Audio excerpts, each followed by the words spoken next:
Welcome to the Untold Tales audio anthologies. Written by Dr. Jeffrey A. Robinson and narrated by Melissa Del Toro Schaffner. A turn in the road. Jonathan woke to a world of pain.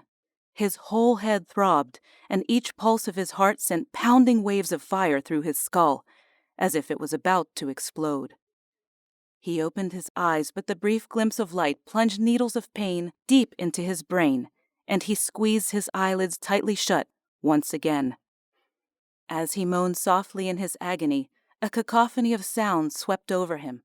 The meaningless rush of white sound overwhelmed him, and he raised his hands to cover his ears. As the noise slowly diminished, he discerned distant voices amidst the din. Holding his breath, he concentrated on what the voices were saying. "See, he's moving. He's awake, I tell you. Nurse, come here and bring my bag." Jonathan peeked briefly out of one eye and, blinking against the harsh light, saw a silhouette of someone leaning over him. He discovered that he was lying on his back and that his hands touched cloth instead of hair. Feeling softly with his fingers, he confirmed that his head was wrapped in cloth. "Can you hear me, Mr. Hansen?" a voice whispered loudly. "Do you know where you are?" "No," he replied, cringing at the volume of his own voice. What happened?" "You're all right," the voice replied. "You were in an accident." Jonathan closed his eyes again and cautiously explored the wrapping covering his head. "Leave those bandages alone. You'll open the wound and start bleeding again." Someone took his hands and carefully but forcefully guided them to his chest. He did not resist. Instead, he tried to clear the confusion that clouded his mind like thick cotton.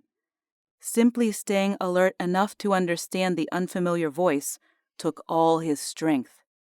"I'm Dr. Wilkes. You were brought here to the hospital after an accident. What's the last thing you recall? Do you remember falling?" Jonathan struggled to think. I don't know," he said. Nothing came to mind.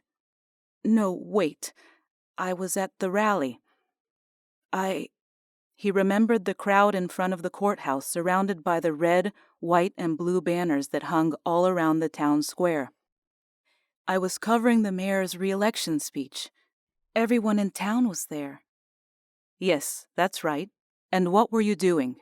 the voice asked. "I was trying to hear the speech. I'm a reporter here in town for the Kansas City Gazette." "Excellent. Do you remember what happened next?" He tried to piece together the events from the jumble of pictures that flashed through his mind. "I was up on a scaffold, trying to see the mayor. There were too many people in the square, and I couldn't get close enough to hear." Then he remembered climbing the narrow platform of wooden planks that workmen had used to drape bunting on the lampposts for the election in 2 weeks. "Yes, and then?" asked the doctor again. "I was writing notes on my pad and I must have stepped back off the scaffold. The last thing I remember is falling and trying to catch myself." "That's right," the doctor said. "You hit your head on a metal bench behind you. You split open your head pretty badly. Some people nearby saw you fall and brought you here." Jonathan nodded slightly, and a new sensation of pain exploded through his head. He moaned and tried unsuccessfully to will the room to stop spinning. "Are you okay, Mr. Hansen?" asked the doctor. "Are you experiencing great pain?" "Yes, it's my head," he said. "That's quite understandable," said the doctor. "I'd be worried if it didn't hurt. Can you open your eyes? I want to check your pupil response." Jonathan opened one eye and squeezed it shut again. Someone's fingers pried open his eyelids and flashed a light in them. A moment later, the intrusion was repeated on the other eye. "Good," muttered the doctor. "Both eyes are responsive. Can you look here for just a moment? There's someone who's been waiting for you to wake up." Experimenting, he took tiny peeks with his eyes.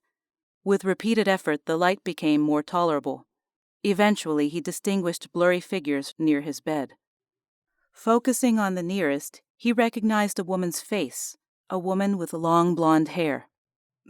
Beth? He asked. Is that you, Elizabeth? As he blinked, her face gradually appeared through the haze that surrounded him. She took his hand. Her hands were soft and warm. Elizabeth, his fiancée. They were to be married next June. "Oh, John," she said, "you frightened us so. I thought you were going to die." He squeezed her hand and smiled. "Actually," the doctor said, "we thought you had died. When they brought you in, I couldn't even find a pulse. You'd lost a lot of blood and your head was laid open like you'd been hit with an axe. I was ready to have you transferred down to the morgue when you went into convulsions. We had to tie you down and put a stick in your mouth so you wouldn't bite off your tongue." Beth interjected. "Yes, John, you gave us all a frightful scare. You've been unconscious for 3 days. The doctor said you were in a coma and you might never wake." The doctor leaned close and grasped his wrist to take his pulse. "That's right, young man," the doctor said. "But I'll have you know she never left your side. She's taken her meals in your room and even slept at your bedside. You have a good woman here. Don't lose her." "Now," said the doctor, "can you tell me how many fingers I'm holding up?" John peeked at the doctor and blinked several times. He saw the doctor clearly holding up a single finger. Then his vision blurred and he saw 2 images. Now one of them was holding up 3 fingers. A wave of vertigo swept over him that was so strong he thought he would vomit. Pressure squeezed between his eyes, and the room seemed to spin out of control. He swallowed down a salty taste in his throat and closed his eyes tightly shut. "No," he replied. "1 finger, 3 fingers? I can't tell. I'm seeing double and the whole world is spinning." Beth squeezed his hand even harder. "Well, that's also to be expected," said the doctor. "Your impact with a bench took a sizable chip out of your skull. You have a small fracture and you've suffered a very severe concussion. You also have a subdural hematoma that's bleeding in the brain. There's been a great deal of pressure inside of your skull as a result. It should subside on its own, but if it doesn't, your symptoms will worsen and we may have to operate." "Operate?" he asked. "Yes," the doctor said, patting him gently on the shoulder. "But that shouldn't be necessary. Given time, the body will usually heal itself, and the pressure will diminish. Just in case, we'll keep you under observation for a few days. Your headaches and vision should improve as you get your strength back. Just rest and concentrate on healing." Beth left his side and walked to one side with the doctor. He heard both of them whispering, but couldn't make out what they were saying. Before she came back, however, he drifted back to sleep and had strangely vivid dreams. Jonathan spent another week in the hospital. Beth came every day and attended to him. She brought him food from her mother's and shared meals with him. John's appetite came back with a vengeance, and he greedily ate everything she gave him. His headaches gradually subsided, but his left side was weaker than his right. To his dismay, he'd sometimes unexpectedly drop things with his left hand, and his first attempts at walking revealed a pronounced limp with his left leg. His vision also continued to trouble him. Frequently, he experienced waves of double vision. One moment, he'd see Beth standing at the foot of his bed, and the next, he'd see several images of her, one still at his bed, another walking toward the water pitcher by his nightstand, and a third moving to the window to adjust the drapes. Closing his eyes for a moment, he reopened them to find a single image once again. When he told the doctor about his vision problems, Dr. Wilkes just nodded solemnly and said, "It's the pressure on your brain. We just have to give it some time." On the 7th day of his convalescence, the doctor declared him fit enough to return home. Jonathan took his time dressing. By the time he was finished, his hands shook with a seemingly inconsequential effort. Beth brought him an ornate wood cane to steady himself when he walked. The beautifully polished wood was topped with a large gold handle at one end and a flashy gold tip at the other. Standing, he leaned heavily on the walking stick but felt steadier for having it solidly in hand. "You look very distinguished with that cane," Beth said, smiling demurely. "Now if I could only get rid of the limp," John replied. He tried to laugh but flinched and gritted his teeth as he stoically made his way down the hall. The week and a half of involuntary bed rest had left his legs weak and shaky. Beth steadied him with a firm grip on his arm, and with her help and that of his new cane, he maneuvered his way to the hospital's front door. When he got to the steps, he stopped to catch his breath, holding on to one of the marble pillars outside to steady himself. Beth stepped back, smiling as she gestured grandly at the fancy carriage parked out front. "Your carriage awaits, milord," she said dramatically. They both laughed, and Jonathan waved Beth to step back as he carefully descended the wide stone steps, wanting to make the short journey on his own without her assistance, if only to prove he could. At the carriage door, he paused and found himself gasping. Surveying the short distance he'd walked, he felt a flush of pride on the success of his brief trip. Glancing around, he marveled at the beautiful morning sky. Inhaling deeply, he savored the smells and sounds of the autumn morning. You never appreciate the simple things until you lose them, he thought. Turning to enter the shiny black carriage, he glanced to one side and saw another vehicle parked nearby. The wagon was wide and tall, loaded with large wooden barrels. One man attended to the 4 large draft horses, while several others wrestled with the barrels to unload them. From the difficulties they were having, it was apparent the barrels were quite heavy. The 3 men in the bed of the wagon tipped one of the barrels on its side, and it landed with a resounding boom. One of the horses bolted at the sound, and the wagon jerked forward, knocking the men off their feet. The unattended barrel rolled off the back of the wagon, bounced, and bounded down the street, picking up speed as it rolled. John watched in horror as a woman in a long blue dress, passing several dozen yards behind the wagon, turned her head just in time to see the approaching barrel. For a moment, John thought she'd jump out of the way, but the woman just stared incredulously as the barrel hit her and rolled on. The workers scrambled to their feet and rushed over to her, but it was too late. The woman was dead. The juggernaut barrel accelerated, gaining even more speed on its way downhill, and finally it hit a tree and burst open. The men knelt beside the woman's body.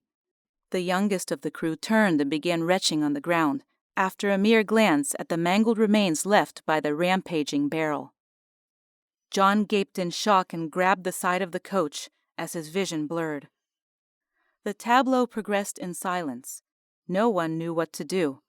Then, John noticed a figure lying prone in the middle of the road. It was a woman in a long blue dress. She slowly stood and looked back at the wagon and the crowd assembled there. Then she brushed herself off, turned, placed her parasol over her shoulder, and walked away. John stared at the receding figure, and then at the corpse near the cargo wagon. The 2 women were the same. Pointing in disbelief, he stammered, "Beth, look! See that woman? She's... John started to explain, but as he did, the woman with the parasol reached the other side of the street and faded slowly into transparency. In a moment, she'd vanished. John blinked mutely with shock and dismay. "What?" Beth asked. "I don't see anyone. John, are you all right?" John's face went pale, and he fainted. When John awoke, Beth was leaning over him, holding a moist cloth to his forehead. He sat up slowly and glanced about. Instead of finding himself in the hospital, he recognized the parlor of Beth's widowed mother. "How did I get here?" he asked, struggling to sit up. "You fainted," she replied, as she gently pushed him back down onto the overstuffed sofa. "The coach driver helped me bring you inside. Now you just rest. Mother's preparing the spare room upstairs. You're going to stay here with us until you're stronger." This is ridiculous, he thought. I have my own apartment, and it's much closer to the newspaper where I work. He started to protest, but Beth interrupted him before he got out a single word. "Now, I'm not going to argue with you, John," she said, waving the wet washcloth in his face. "You're simply too weak to care for yourself. Why, if you fainted when no one was around, there's no telling what harm you might come to." Beth's mother appeared from the hallway with a tall slack of linen in her arms and paused in the doorway. John tried to rise, but Beth gently pushed him back down onto the sofa again. "You stay put, young man," Beth's mother admonished. "I'll brook no protest from you. I'm not going to have my daughter's betrothed kill himself from exertion before she's married. Now, you just wait there until your room is ready. Then you'll rest until dinner's ready." The tone of her voice had a note of finality to it, and before John could say anything at all, Beth's mother spun on her heel and marched briskly up the stairs. Blinking at Beth, who stood over him, smiling demurely, he realized he was outnumbered and really had no say in the matter. Obediently lying back down on the sofa, he shuddered and recalled the ghost of the dead woman he had seen. Thank you for listening. We love our listeners, fans, and patrons. If you loved what you heard, please like and subscribe to our audio anthology and consider visiting our Patreon site at www.patreon.com/Melissa Del Toro voiceover, which you can find listed in the show notes for this episode.